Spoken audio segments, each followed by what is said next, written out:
Hey guys. So today I will be reviewing chapter 11 from Skinner about behavioralism. So this chapter is mostly about the self and others. So he starts off the chapter by saying that we sort of neglect a certain part of ourselves. So he's basically saying that we neglect a certain doctrine, that we neglect a part of ourselves, that we neglect our choices, our reasoning, our entire being, our entire internal knowledge to a point. In the first paragraph, he does use sort of an example about how we use our bodies as a costume, which in a way is true. We hide behind reasoning, we hide behind actions by environmental influences. We hide behind so many things that we never really realize that affect our inner selves and that have created our inner selves.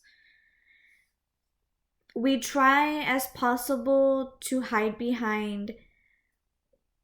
Everyone puts on a shield, everyone puts on a mask. We hide behind this mask. We hide our true inner selves because we don't want to show it, because a lot of people are afraid of what other people would think of them. I did like this one quote that he put in here. When the resulting behavior was disruptive, the spirit was probably a devil. When it was creative, it was guiding genius or a muse. The reason I liked this was because disruptive behavior, a lot of people make bad choices. They make a lot of choices that a lot of people don't agree with. So he represents that as a devil because, in my opinion, my way of thinking is that he bonds that to the devil because the devil is associated with negativity, sins, and bad choices. So when it's disruptive, it's the spirit of the devil. Yet when it's creative, it's guiding, like it's a guiding process. You guide yourself to the good choices, down the good path, and it's genius. Another thing he mentioned were contingencies. Contingencies have a tendency to make different persons within the same body. So take multi personality disorder. That can be a huge effect, but it's more on the extreme side. You can have more than one persona. People create different personas, like actors, they create different personas. But I think what he's trying to say is that this only happens in an extreme effect. But another thing he does mention is that a lot of people are unique. No two people are going to be alike, even if they're twins, which he mentions here on page 185.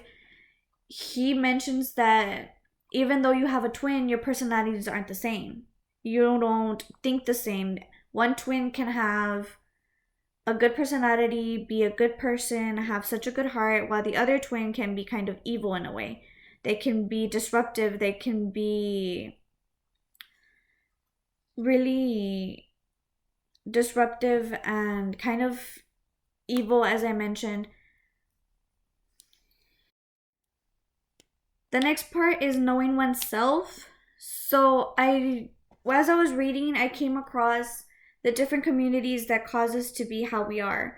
Take for example, there's some certain questions and communities that people will be introverts compared to extroverts. There's more people there's some people that are going that rather stay in and read a good book, while there's people that are outgoing and just want to go party or just want to hang out with friends. Like there's people that are so social that need to be around people a lot, and there's people that are completely different that prefer to be by themselves. So I thought that was pretty interesting. He also said that there's people that are very careful within their thought process, and then there's other people that base everything on being impulsive. He also goes on to mention that there are certain questions that can be close to self-image, but I like how he brought in the part of psychoanalysis. So psychoanalysis, a lot of people don't think of it because they don't think that they need psychoanalysis to figure out who they are. But in some ways, it can be a good thing because you get a deeper perspective into your own mind, into your own self-image. You can write in a journal or a diary, but what you experience versus what you write can be completely different. What you experience can emotionally affect you versus what you write, you can change it. You can change it to what your thoughts are on it, not to what exactly happened. So I don't think that's good documentation. But I do think psychoanalysis can give you a more deeper insight into who you truly are. He also mentions that environmental factors weren't really thought of when people thought of like their inner selves. But I think he is correct because your inner self is created. So everything you learn, everything you see, every action, every event, everything you experience creates your inner self. So without the environmental factors, we wouldn't have our inner selves. The next part is knowing another person. As he said before, even if you're twins, you're not going to have the same personality. You're not going to have the same experiences.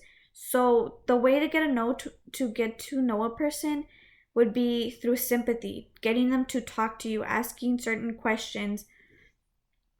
You need to have this certain factor to get to know a person. For example, me and my sister, we're completely different. I have more of a social factor.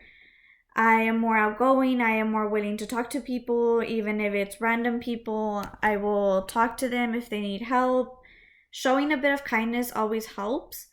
While she is more of an introvert, she likes to stay away from people, kind of keep to herself. She doesn't really talk to people. So that she can't really get to know a person because of that. So he also mentioned something called sensitivity training, which is designed to help.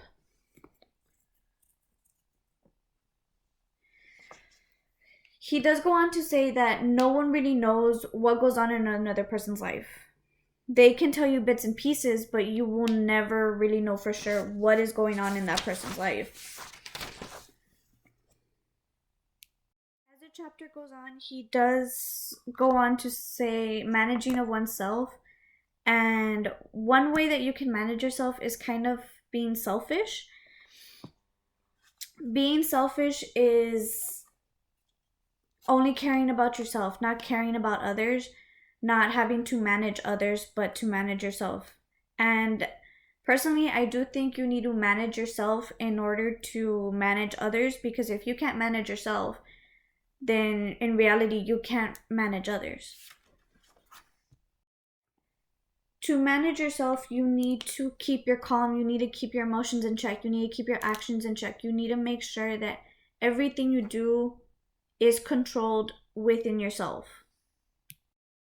When we get into the part of managing another person, operant conditioning does come up. So does describing contingencies and teaching. For operant conditioning, it's mostly about using negative reinforcers. The next topic was describing contingencies. So it says in the book that certain contingencies can be, from operant conditioning, can be confused with describing them, when in reality there is a distinction between the two. And finally, the self and others. People tend to think that they know themselves better than anyone else ever could. but in reality, you only learn what you think you learn, what's in your mind, your what's in your introvert, but basically. But you get to see another person's actions. You don't see their feelings, but you do see their actions. So in a way, it's about the same. You don't know their feelings, but maybe if they tell you, you might know them better than you know yourself. So for this chapter, my question is, do you think you would know someone better by watching their actions and never asking their feelings? Or do you think that you would know them better by watching their actions but also asking them how they feel?